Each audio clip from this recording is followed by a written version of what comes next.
Okay, we are going to move into a panel discussion on B Corp certification. So, certification is not something we've talked about yet during the summit, but it's a really important piece of the solving the climate crisis because it allows companies to have, a really unified way of assessing where they are and what their commitments are, and making measurable goals.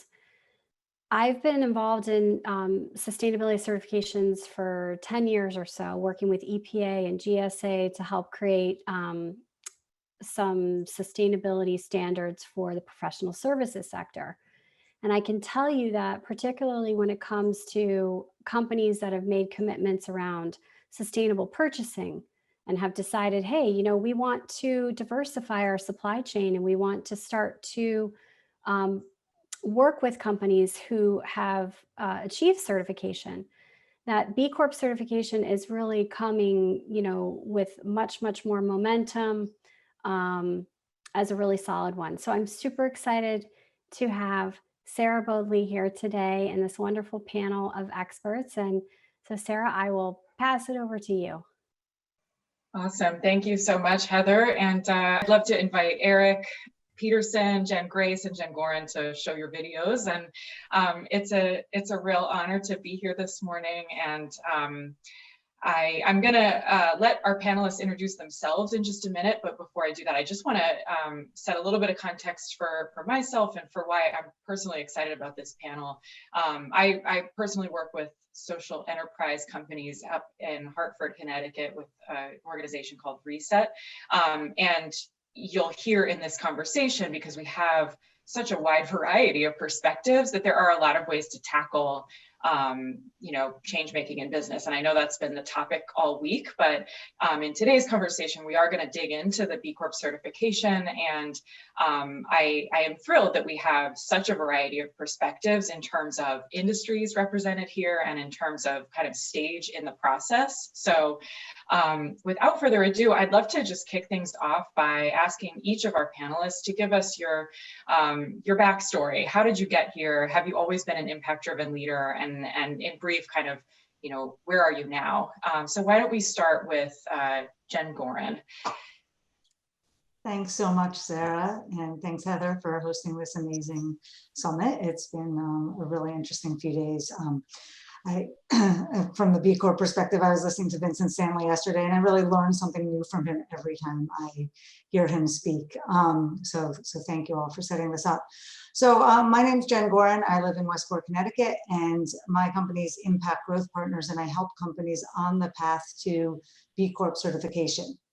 And my backstory is I did not come from impact at all. I actually come from traditional business. I have my MBA and worked for a decade in investment banking. And I'd always been very politically active and had some political angles to my career also. So I was very mindful of societal issues, but I really never made the connection of what business's role should be in that context until about 6 years ago, when I was looking at working with someone on an impact investing fund and realized how powerful business's role in solving societal and environmental problems could be. And that's when I came across B Corp certification. So I came across it from the concept of building more businesses that are recognizable to investors that have a mission is really important.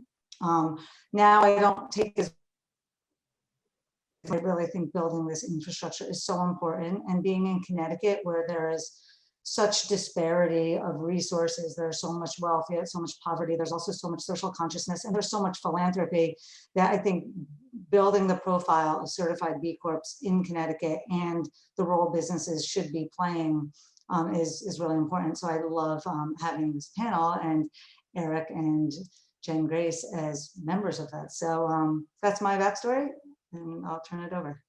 Thanks, Jen. And yeah, I know I'm excited to have your perspective as a consultant in this space, and I'm going to ask you in a minute to help set the context. But let's move on to Eric next. Yeah, sure. So hi, I'm Eric Pedersen. I'm the founder of Ideal Fish. We are a land-based aquaculture company located in Waterbury, Connecticut, and we grow a species called European sea bass, or Bronzino, which is commonly found in the grocery stores and restaurants throughout the Northeast.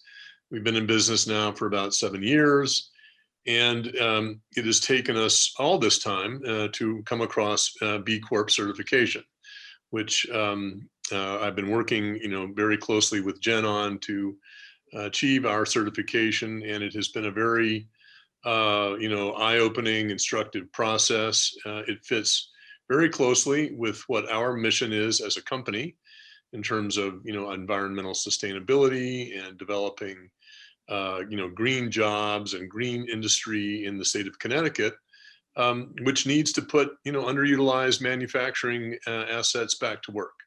So I'm really pleased to be part of the discussion today. Thanks so much, Eric. I'm thrilled to have you here. And lastly, Jen Grace. Thank you. Thank you, Sarah. And again, thank you, Heather, for having this panel. I'm really excited about this panel because I feel like for me personally, I've been, I'll say, a budding environmentalist since I was in like middle school. And so to come across the B Corp model just a couple of years ago, and then thankfully with Jen's help and the impact team, thankfully I was able to get through it. But I never realized like how your business can truly have such an impact from a sustainability standpoint. I've always focused with diverse communities and marginalized communities, but to also kind of add this environmental piece and climate piece to it's really interesting. So again, but I'm Jen Grace. I have a publishing company called Publisher Purpose Press. We focus on serving underrepresented voices that are often overlooked within traditional publishing, and we do books in all formats. And so we're an independent publisher. Thanks so much, Jen. And again, you can hear from just who's on the call. We've got a real variety here, and I think that's going to be very interesting because there's so many ways to tackle the B Corp certification. So, Jen, Gorin, if you could just help our audience, I want to make sure that we're all on the same page and kind of set some context for the terms that they're going to be hearing today. So, if you could just give us kind of the high-level overview of what do we need to know about the B Impact Assessment to really understand this conversation. Sure. There's a lot to say, and I can talk about this for half an hour, but I will try to be very brief. And I'll just start by saying if anyone is ever interested in learning more, and feel free to reach out to us because we love to talk about B Corp certification. So the B Impact Assessment, which Sarah keeps referring to, is the tool. It's an online questionnaire that's used to determine what companies are eligible to receive B Corp certification. The B Impact Assessment is free. And many companies use it even if they end up not becoming B Corp certified or choose not to. There's about 3,500 certified B Corps in the country right now, and tens of thousands, possibly up to 100,000 companies have logged on at some point and used this assessment as a tool to measure and manage their impact. It's a web-based tool with approximately 200 multiple choice questions that are determined based on your company size, the industry it's in, and the location. So it can apply to practically any industry, any size company, anywhere in the world. And there's around 1,600 potential questions that B-Lab, the governing body for B Corp certification, has developed.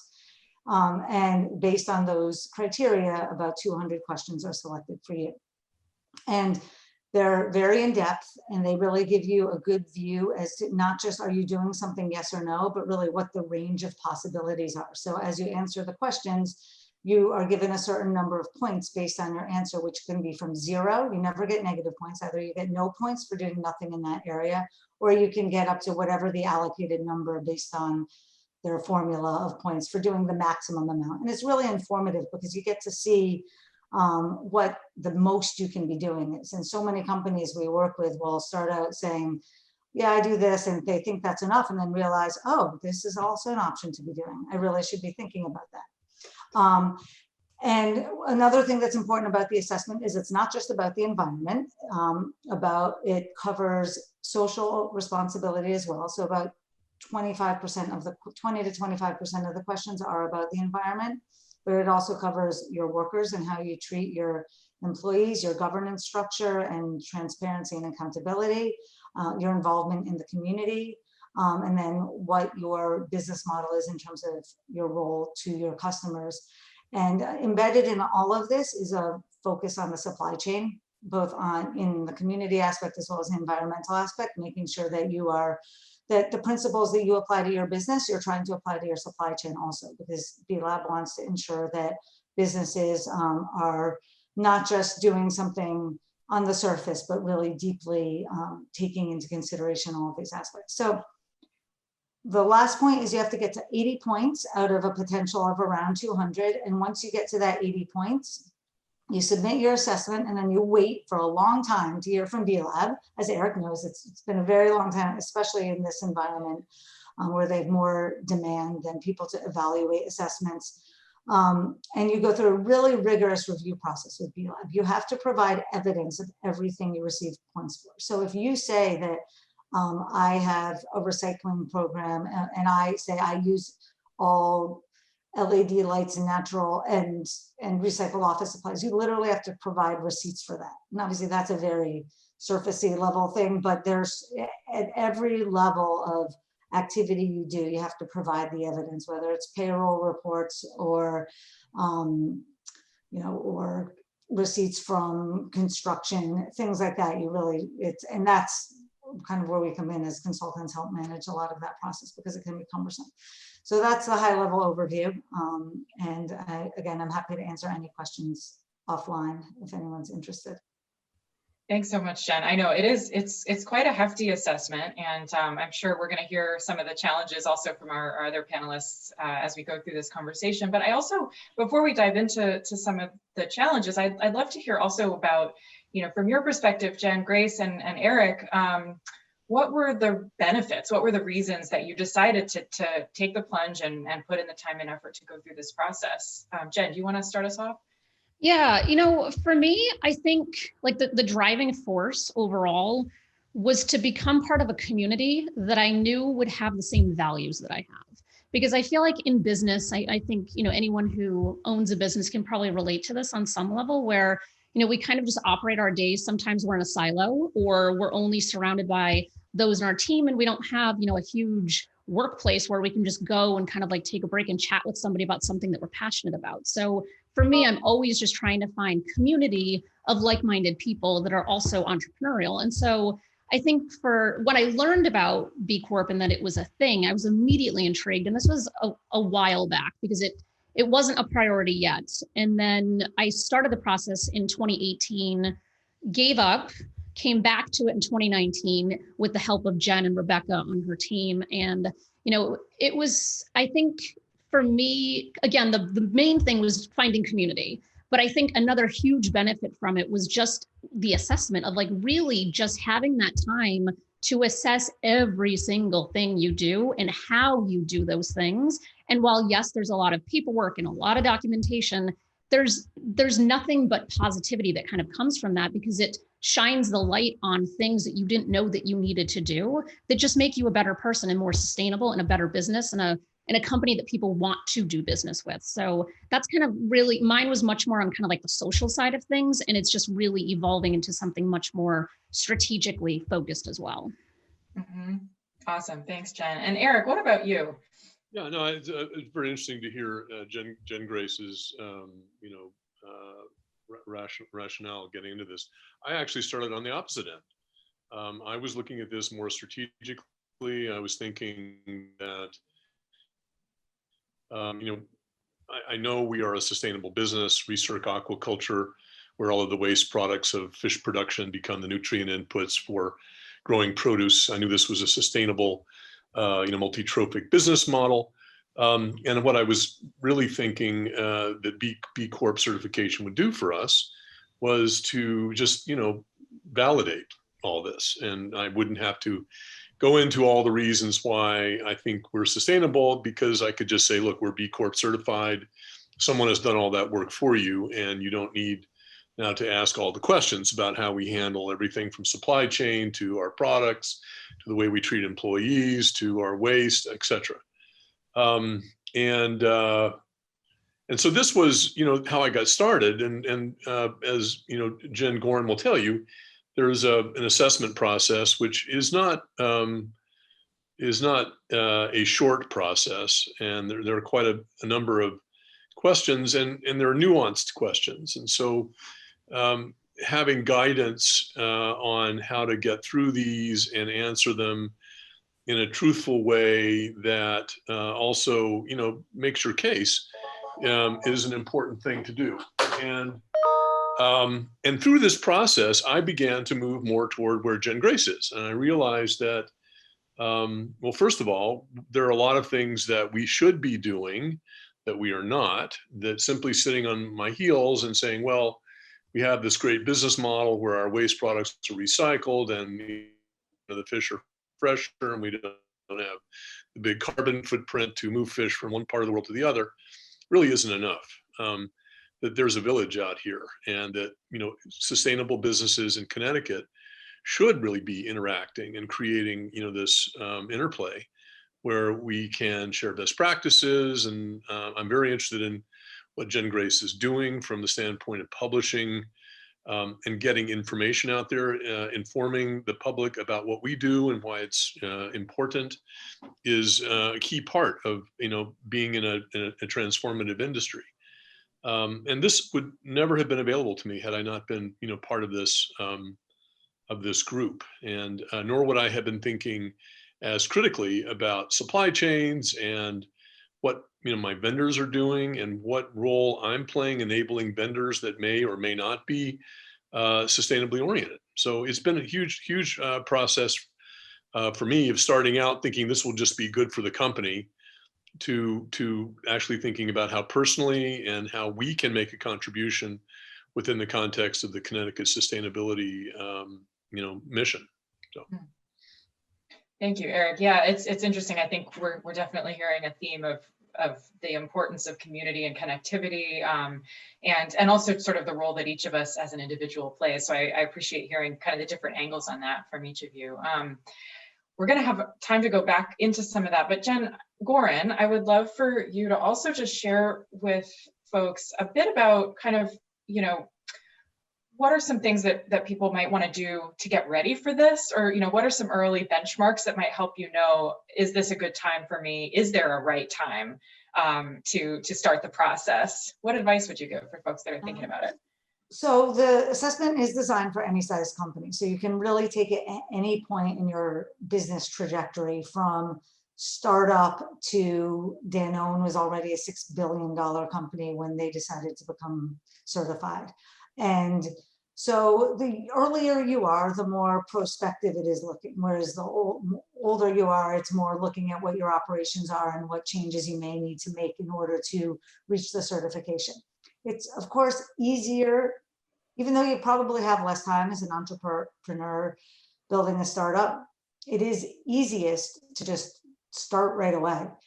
Take the assessment. There's something called pending B-Corp certification. So you don't have to, if you have less than a year of operations, you don't have to go through the whole certification process. I'm sorry, the whole verification process. You just take the assessment, so you know what the questions are, you know where you stand on them, you know what your score is going to be, thinking about it a year out, where you're going to be as a business, and then you get to be what's called a pending B Corp, use the logo, be part of the community, and you're already a step ahead of the game because you've already thought through all of these things that you need to put in place. Everything from, okay, what office space should I choose? Oh yeah, I should make sure I'm choosing one that maybe has a diversity component or a lead component, something that is meeting some of the metrics, or what bank am I using? If I use B of A, sure, they have the cheapest fees, but what are my assets funding? There's a lot of B Corp banks and local banks that offer great business packages that are acting in a much more responsible way. So there are things like that that are so much easier to set up earlier rather than later.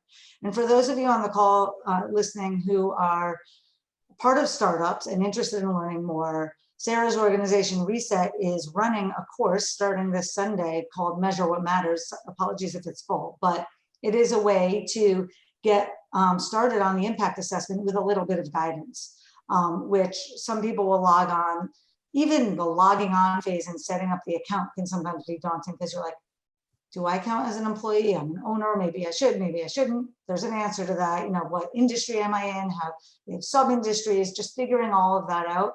And then once you get to the questions, some of them are super straightforward, but some of them, they ask things in a way that you're like, I'm not exactly sure what they mean. So having any guidance is always helpful. So Sarah and Emily at Reset are helping with that over the next month on Sunday afternoons, if any of you are interested in looking into the Measure What Matters course. So yeah, so those are, of course, start early if you can, but if you can't, any time is a good time. And if you do it over the course of multiple years or in as tight of a time frame as you possibly can, every company approaches it differently. So my advice would just be to take the assessment and go from there. Thanks, Jen, and thanks But for the the assessment is free. There you can Yeah. log on and open this account and start the assessment, and it's completely free. The only thing that once you do become certified, you pay a fee to be allowed based on your annual revenues. Mhm, mhm. Yeah, thanks, Jen. That's helpful, and I appreciate the shout out for the Reset course too. Obviously, we'd love to see anybody who needs some support. And I know one thing that we hear a lot too is that oftentimes you might be doing things that are right or good, but you don't have the policies written down yet. So it can be just a really great strategic tool to figure out where to focus your energy. And I want to build on that a little bit because Eric, I know your business is inherently very environmentally focused and impactful. So I'd love to hear a little bit about kind of how the assessment maybe helped you strategize about your future plans for how you're going to make more of a positive impact or mitigate your negatives. Can you just share a little bit about that? Yeah, no, as I mentioned earlier, I think one of the things I really had not been looking at was the supply chain of all of our, raw materials and inputs into the business. My thinking was, that's a kind of commodity component of what we do. And what's important is how we, utilize these materials and how we,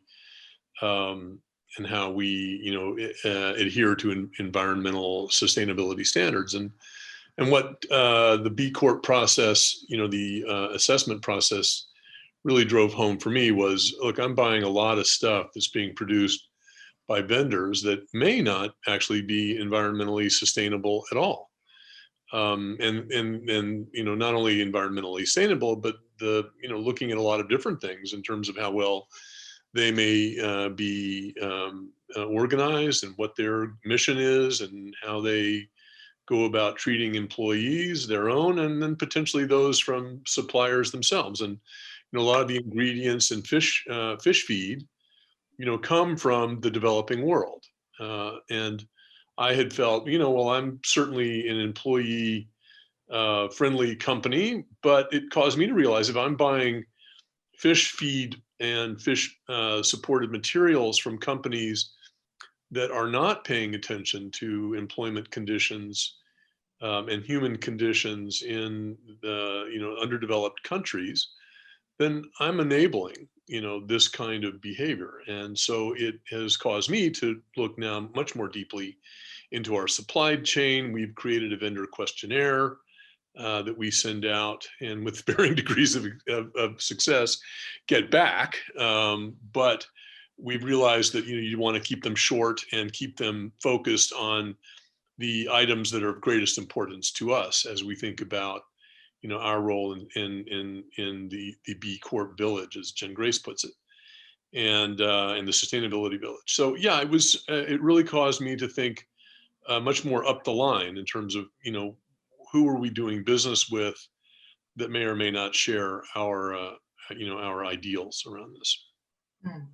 And yeah, I love that. And it is such a we're trying to change the whole world here, right? So there's definitely an ecosystem approach that's at play. And Eric, I'm curious, there's a question from Heather wondering if you could just say a little bit more about what you do to get your suppliers more engaged in sustainability if they're not already there. Do you have any other advice? Well, the question was to me, is that? Yes, yeah. Yeah. So Heather, the first thing we did was we began asking our suppliers about how they procure their inputs and where they come from, and how conscious and focused they are on sustainability issues and human issues as well. One of the things in our investor questionnaire, our vendor questionnaire is around the living wage concept, which is not something I was wholly unfamiliar with before I began working with Jen Gorin on the assessment, and this issue came up. And so I ended up having to do a little bit of research. And so, yeah, so exactly what we do now is we before we bring in vendors on, and with our existing vendors, we ask them to fill out, it's very simple. It's a five question questionnaire that, asks them to summarize, where their raw materials come from, what amount of visibility they have in their own supply chain, how their employees are treated. And I asked the living wage question, which is, are all employees making a living wage? And then there are a couple of other things that we talk about in terms of governance and mission and things like that. So this has been, something we would never have done had I not gone through the whole assessment process and worked with Jen Gorin around thinking about it. And I feel like, we are a better company for it. Thank you for expanding on that. It's really helpful to hear. And I want to just make a quick note to please keep the questions coming in the chat. We'll make sure that we have some time to come back to any that we don't answer along the way. I am going to move to Jen Grace with a similar question, but I know in your case, you've had a very different experience because you don't have quite as much control over the direct, production of the books. I'd love to just hear, some of the trade-offs that you faced in going through the assessment and certification and how you approached that. Yeah, and what's interesting is, once again, Eric and I are kind of on opposite ends of the spectrum, which I find just really kind of interesting, in that I've always had a strong understanding of our supply chain. So being someone who comes from an underrepresented group myself, being an LGBTQ person, I have always had a huge kind of advocacy streak in everything that I do. And so when it comes to our vendors and our supply chain, it's always been very intentional of how are we not only publishing books that are amplifying the voices of underrepresented groups, but how are we also bringing those groups of people in to fulfill the different needs that go into making a book. And so with book publishing, there are so many different steps and so many different hands that touch a book from the beginning to the end that I can control most of.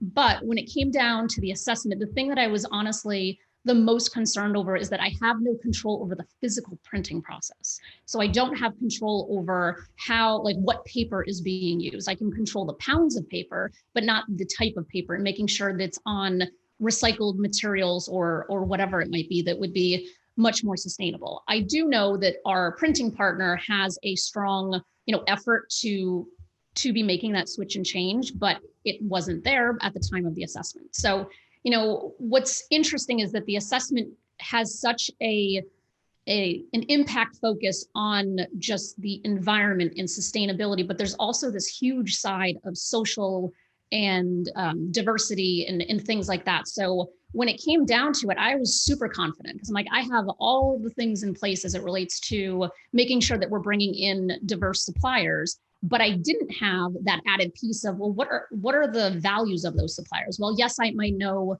what diversity marker or background they come from, and for that reason, we want to work with them. But I didn't necessarily know what their practices were. So that's where I switched my focus, because I switched it to things that I can control, which in this case happened to be, all right, let's look at our suppliers. Let's go through and send out, now we're doing an annual survey. So I have it on my calendar to send it out in November, because I want to make sure that all of the documentation that I need to recertify in a couple of years is all there. But, I had already sent it out last November when I was going through this process and said, I need to know all of these things. And I was just asking to some degree, there are some questions as guidance based on the assessment, but then I just took it and ran with it and created more of my own questions too, just to kind of get to the bottom of, who are you hiring or who is on your team?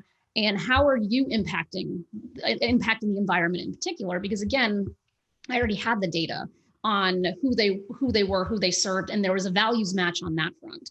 So with some of our vendors, we did end up switching them over and moving to a different vendor that we can far more manage the fact that they're also being mindful of the environment. Because I feel like if you're going to take the badge on of being a certified B-Corp, you really have to live, eat, breathe, and live that mission of what B Corps are out to do. So, while it was sad because we had a couple of vendors that I really liked, they didn't seem to care about the environmental impact of what they were doing. And I'm like, well, that's not in alignment with my values. So, but it's really easy. I know I think Heather had asked the question of how do you find them?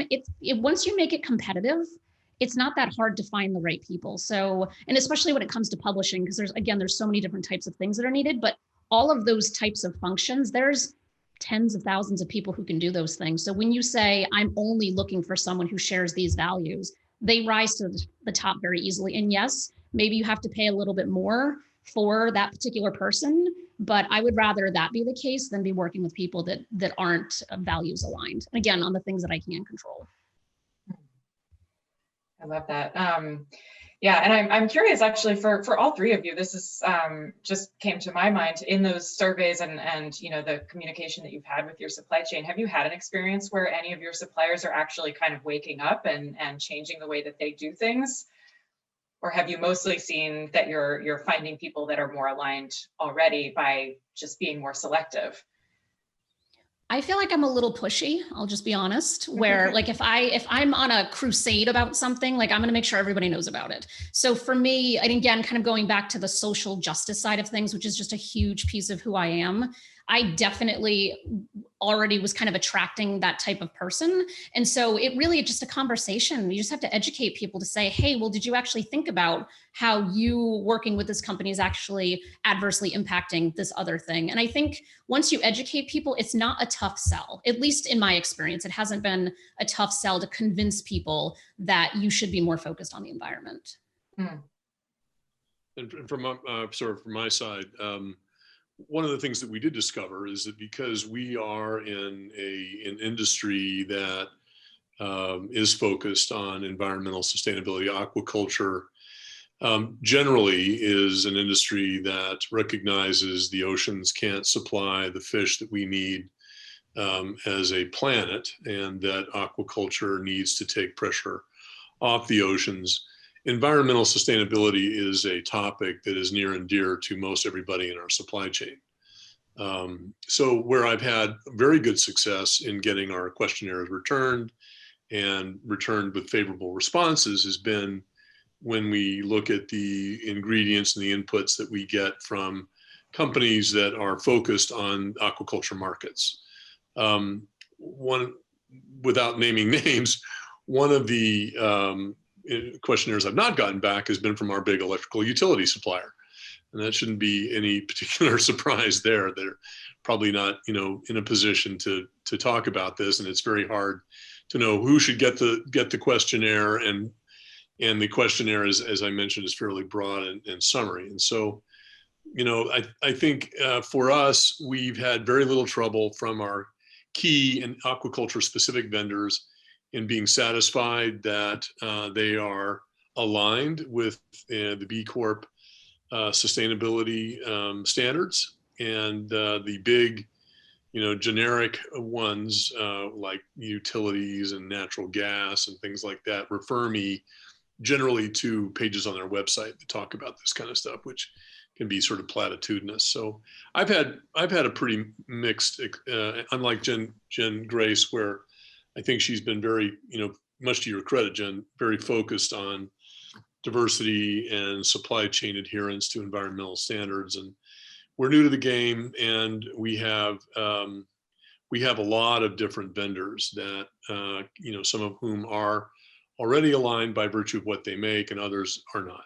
And so our experience has been much more mixed. Thank you. So I want to shift gears just a little bit to talk kind of about the day-to-day for each of you. I'm wondering how does mission and impact show up in your daily work? Does it, you know, are there examples of kind of trade-offs that you've had to consider along the way? And, you know, or even things about kind of how you work with a team as you're navigating this as a culture. Just talk a little bit about how the B Corp and being mission driven shows up on the daily. Why don't we start? I'm going to start with Jen Gorin, because I know you're a little bit different angle on this. Anyway. Right, it'll be briefer for me because they're in a really small company, but it really does come down to this supply chain and everything, and management decisions along the lines of what Eric and Jen have been talking about. And even though I'm making much smaller decisions in terms of I'm not using a huge supply chain and raw materials and stuff, I do take that extra time to think about, okay, who am I going to use for this service? Am I going to find someone local, someone from a minority community, some other underrepresented population? And it all just, and the impact assessment and being part of this every day has really pushed me to continue to think about that, because it's, in some ways, it's much easier and more straightforward to run a business based on doing what's, even if there's nothing bad about it, doing what's right in front of you and what's easier. And there may be no negatives to those things. And it's really pushing yourself to think about, okay, how can I actually move the needle and be positive?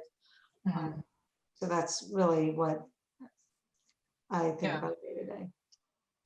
That's great. Jen or Eric, anything to add on that question, or different opinion? I feel very similar to what Jen had just said, because I feel like my company is called Publish Your Purpose, and I very intentionally founded it based on mission-driven, impact-driven, purpose-driven, really thinking about how anything that we put out into the world is going to positively impact people. And most often for us, it's just helping other people feel seen, where they might have a story that is just overlooked in mainstream media for whatever reason it might be. And so in terms of just kind of like living the mission and the purpose of what we do, I feel like that's just kind of, an everyday thing that every single, any author that we decide that we're going to work with, there's a lot of considerations into that in terms of who we're going to work with. We're really selective, but it kind of is what Jen was saying is, those micro decisions that have to be made every single day. And I think the trade-off possibly is just having to slow down a little bit, which is not necessarily a bad thing. I think oftentimes we don't slow down enough. So for me, it's been, like, all right, we have this, especially our editorial process happens to be the most complicated for all of our books. And we have a really selective way in which we find editors. And we have probably close to 70 of them that we work with. And, for me, it was like, how are we slowing down and just making sure that we have the right information about this particular author, this editor, to make sure that, again, their values align with ours before agreeing to match them with a potential author. Because if, our focus is underrepresented voices. So, we want to make sure that our editors actually reflect the author's books that they're editing, and not just a traditional kind of way that people do it, where it's like author A has a book, editor A has a skill set, let's put them together. We're way more intense about that. So for us, I think I've definitely had to slow down how we kind of onboard new people that can kind of serve our authors, because of adding all of the new things that I was kind of awakened to during the assessment process. Jen. Eric, anything to add from your team perspective? Is there a cultural shift that's happened on the day-to-day? Yeah, no, I think so. I mean, the vendor questionnaires were distributed by, our procurement folks who, run the facility. And so there were, substantive discussions internally about why this is important, why we're doing it, why we need to insist on getting satisfaction from our vendors on this. And the initial question was, how does this, how has this affected, my day-to-day job? And I'm in a small company, as I think everybody knows. You even if you were the founder of the company, you're doing everything. You're working in the back. I cut fish. I sweep floors. I clean bathrooms, and I also, am involved in the sales aspect. And in fact, yesterday I was in Westport at the farmers market there, and I spent a pretty fair amount of my time talking to customers about, our products and why they are more environmentally sustainable than other alternatives that are available to, seafood consumers here in this country. To the point where I was quite sick of it after 4 or 5 hours. But it really is a pervasive part of my job. And having, had a chance to think through all the aspects of sustainability and being part of, a community, as Jen Grace puts it, that supports these values, really helped kind of, coalesce my thinking about it. And is helpful to me, across the board. Mm-hmm. Mm-hmm. Awesome. Well, and actually on kind of a related note, we have a great question in the chat about whether B corporations coordinate to promote effective legislation and to help achieve their goals. And I'd love to hear some examples of this. I know Jen Gorin, you put one in the chat. Do you want to just speak a little bit to this? Sure. There's so much to say. Where to start? So one of the roles of B-Lab is not just to implement B Corp certification, but it's also to ensure states implement what's called benefit corporation legislation, which Reset knows a lot about also.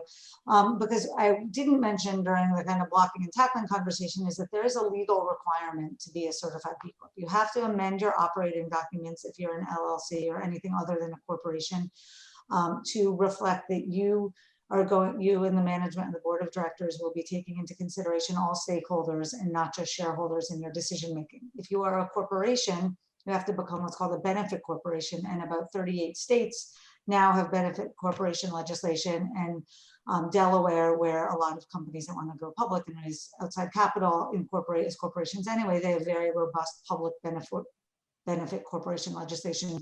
You'll start seeing more and more. You'll start to notice it now that some companies say PBC after their name, and that's a public benefit corporation. So from a very basic level, B-Lab is activist on the legislative front by ensuring that the companies that become certified have the integrity to embed it in their legal structure. And it's really part of their DNA, not just operationally, but legally. And that takes a lot of work on B-Lab's behalf. That they do also coordinate, and some of the coordination happens more organically from B Corps on their own around specific issues. I posted a link about the B Corp Climate Collective. There's a whole group of CEOs and B Corps that are working to go net zero by 2030. There's also action around voting. There's a lot of coordinated action around making sure that companies are allowing their employees to vote. Now, I know none of this is specifically making legislative changes, but the more that happens at the company level, the more hope there is that it bubbles up legislatively. I think the question did tie into what is happening legislatively. There's not a lot. You have to look state by state. There are some things in Connecticut, like where Sustainable CT does recognize B Corp certification as similar to a minority or women-owned business certification getting priority. There's nothing like that on the national level. With hopefully a new administration, maybe we could see some more movement towards something like that. But that is slow to happen. But I do think in the future that as there become more B Corps and it's more recognized, more and more procurement more and more organizations that are in the procurement role, including governments, will start to consider B Corps as part of that priority. And there's also, a lot of activism around diversity. There's B Corps come together around a lot of things. It does all come back to that community, and you're with leaders who are passionate about all of these social and environmental issues and really want to lead change. Thank you, Jen, for weighing in on all that. And I'm curious for Jen, Grace, and Eric, I know you're both relatively newer in becoming certified or even in process, but have you had the chance to connect with any of those kinds of efforts, or to, has the activism part shown up for you yet as part of this network? And if not, what are you maybe excited to dive into? I can start. I definitely have already I dove straight into the whole area of that, which is great, because I feel like and again, going to the community piece, is that for the most part, I feel like I can reach out to anyone from the directory of B Corps, and people respond when I say, hey, I just saw what you do. I'm just really interested in kind of learning a little bit more about it. It's been fantastic. And those conversations have led me to different listservs or the Slack channel. And there's just so many different initiatives that are happening that, to me, it's really exciting. So I've definitely been, I know that Jen put an example kind of in the chat. That's something that I've already kind of exploring. And so my background came from LGBTQ advocacy. So I am very familiar with using my business to sign on to different amicus briefs, for example, to state, this is something that as a business owner is important to me on a legislative type of level. So I'm very familiar kind of in all of those regards of going to the Capitol and lobbying and things like that. So for me, I'm just kind of in this because I got certified in May. So, it's still relatively new in the grand scheme of things, and we're in a pandemic, little detail. But, so for me, I'm just kind of exploring all of the different ways that I can use my advocacy voice that I've always had in a very different way, which is kind of exciting because there are so many different opportunities, it seems. So when there's that opportunity, especially on a local level here in Connecticut, that I can sign something or be a part of something legislatively that is going to help make that difference, like sign me up. I'm ready and waiting patiently for that opportunity. Just to jump in here, we actually just got a post from one of the attendees about a climate bill, asking that all B Corps endorse it. Now, just to be clear, there's only about 10 certified B Corps, less maybe 8 to 10 in Connecticut. So it's a very small group of us that we're hoping to grow, but ideas like this are incredible. And the more B Corps there are here, the more activists we can become together. New York City, California, Colorado, Canada, other areas have specific areas have what are called B locals. Even like Portland, Oregon has one. The Mid-Atlantic, where they come together in a regional context and are more active legislatively and also bringing the community together. So we do hope to be, as this community grows locally, to have more of an impact legislatively as well. Eric, anything to add to that? Not really. It just we're very involved. There's a lot of aquaculture advocacy groups in Washington, D.C. There's a big aquaculture bill that's before Congress right now that's been historically called the Wicker Act. It's now called the Aqua Act, and we've been very active in supporting that bill and lobbying certain some of the Connecticut state representatives to support that bill, and that contains a lot of environmental sustainability issues and initiatives all wrapped up into one. So, yep. Awesome. Well, and we're nearing the end of our time together, but I have just a couple more questions, and we do have a few more minutes. If the audience has more questions, feel free to put those in. But I would love, Jen, you just kind of hit on this, that we're still pretty early in the game in Connecticut. Actually, we're a little behind the curve compared to some states and some countries, frankly, that have really embraced the B Corp movement. So I'd love to just hear kind of what trends you've seen in the last few years. Is this increasing? And perhaps, what can we do to help move the needle as a climate active community? Well, there's a lot more visibility of B Corp certification, even since the pandemic. But prior to that, a lot of the visibility was rising because of the momentum in business communities around moving away from shareholder capitalism to stakeholder capitalism, which what B Corp certification really embodies. And there was a big push by B Lab when the Business Roundtable signed their agreement announcing that they thought that now they believe all stakeholders should be taken into consideration to really walk the walk. You're sure you can say that, but are you actually doing that? And the B Impact Assessment and B Lab certification can really move the needle on that. So that's really what's driving the momentum around it. And now in Connecticut, again, once you start paying attention to it, you really notice it, but it's still small, so that's why we at Impact Growth Partners, our favorite job is talking about it. We want everyone to know about B Corp certification and how just putting that infrastructure around being socially and environmentally responsible is so important. And it can be any type of company. You may not have an impact or a mission-based model, but within your company, you can identify changes that you can make to help you become more environmentally sustainable, and so many resources. And so my advice would be just to keep on listening and learning. And so over time, over the next 5 years, I really hope to see the community grow here in Connecticut.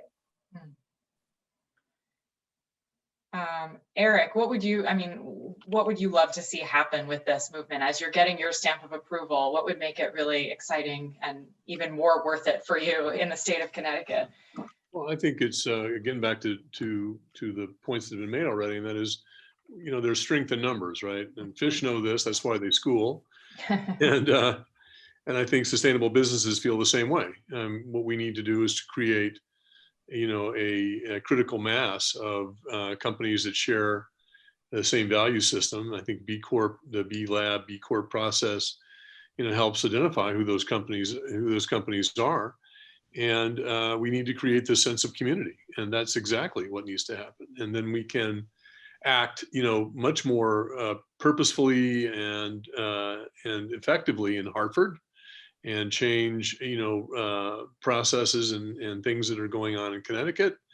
And we will have greater sway with, our U.S. level Congress people. So I think the key thing is for Jen Gorin to carry on her mission, which is to go and find ways of bringing people into this network, helping them get through what can be otherwise a daunting process, which is this initial assessment, and figure out whether or not they have what it takes to join the group. And then I think all of us have a responsibility to reach out and ask our suppliers, whether they're local or not, you should become a B Corp listed supplier. You should do this. And I'd like to see that happen. And if you do that, I'll quit bothering you with questionnaires every year. Love that. Yeah. Jen, Grace, anything? That's the best thing that you can do, is insist that your suppliers become B Corp listed certified people. And that drives the community that Jen Grace has been talking about. And this is what you do to create, power and influence with our legislators. I couldn't have said it any better. Well, in our last few minutes, I'm going to just actually, I would love to hear from each of you just a bit more about what's on the horizon for your company. Eric, I know we didn't get a chance to even get into some of the big news that you've got going down in Waterbury, and I'd love to hear just, as you continue to grow as B Corps and, growing your impact, what are some of the, in your ideal world, what do you see on the horizon in the next few years, or even months if you've got big news coming up? Eric, do you want to kick us off? Sure. Well, we're in the midst of a large capital raise right now, because what we want to do is take the business model that we've proven out and expand it and make it bigger and increase the number of species that we grow internally. And we're also marketing a salmon product that is produced in a recirculating system in which we do not have an ownership position, but it is identical to ours. And it is produced according to the exact same sustainability standards that our system, adheres to.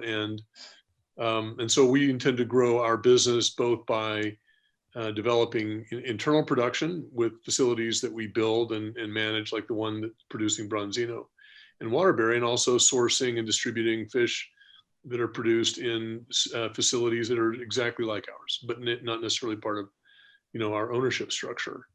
So we are, really planning on seizing the day here and taking advantage of interest by the capital markets. Aquaculture has never seen much in the way of capital formation from institutional funding suppliers, and that's beginning to change.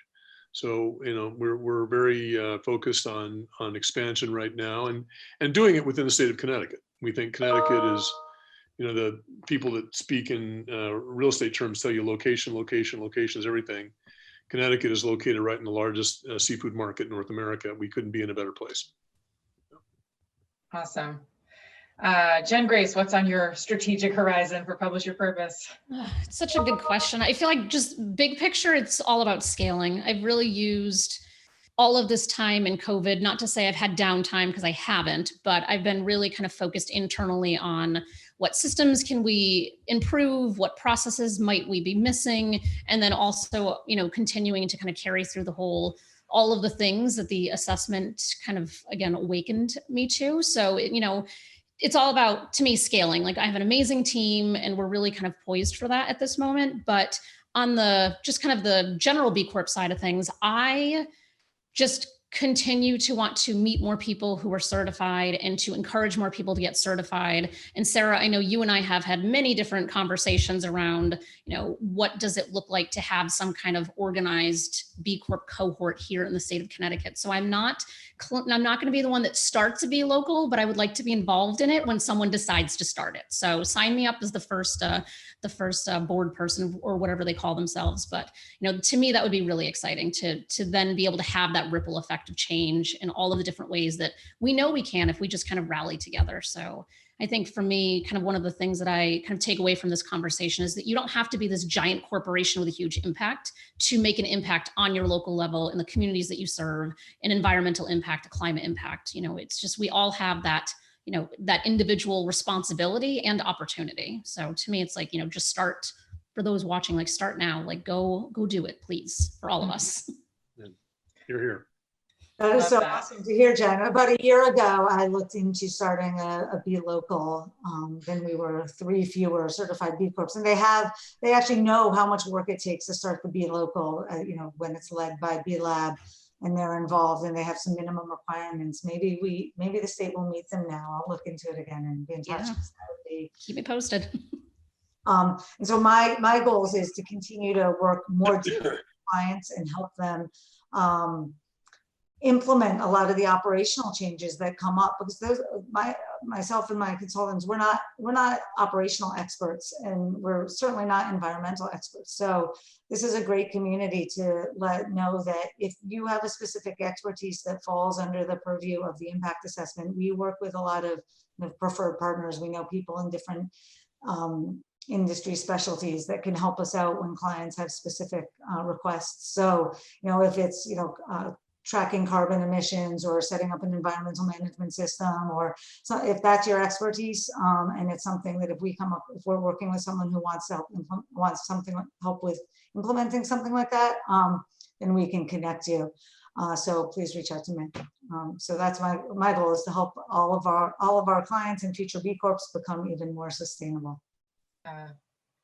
Awesome. Well, I feel like I'm feeling really inspired at the end of this conversation by just everything that we've heard from you, and really appreciate all of your perspectives, again, at so many different, points in the process and angles on tackling this. So thank you again to all 3 of our panelists, and to Heather for having us this morning. I see lots of activity in the chat, so hopefully we can all keep in touch and connect on LinkedIn and really keep this effort going. It sounds like this could be the beginning of the next phase of B Corp growth in Connecticut. So really honored to be here. Thanks, and I'll pass it back over to Heather. Thank you. Thank you so much, and Sarah, and thank you, Eric, Jen, and Jen. It was really, really, you guys just covered so many different perspectives. So really grateful for the very rich content on this cloudy Friday morning. So appreciate your participation. And, I just wanted to mention too that Jen Gorin's company and herself, they're members of Connecticut Sustainable Business Council. And I'd like to invite, everyone to look at how we might be able to help you in your plight to spread the word more about B Corps. And hopefully this panel did a little bit to do that today. So thanks again for participating, and let's be in touch soon. Thanks, Heather. Thanks, Thank everybody. you. Right.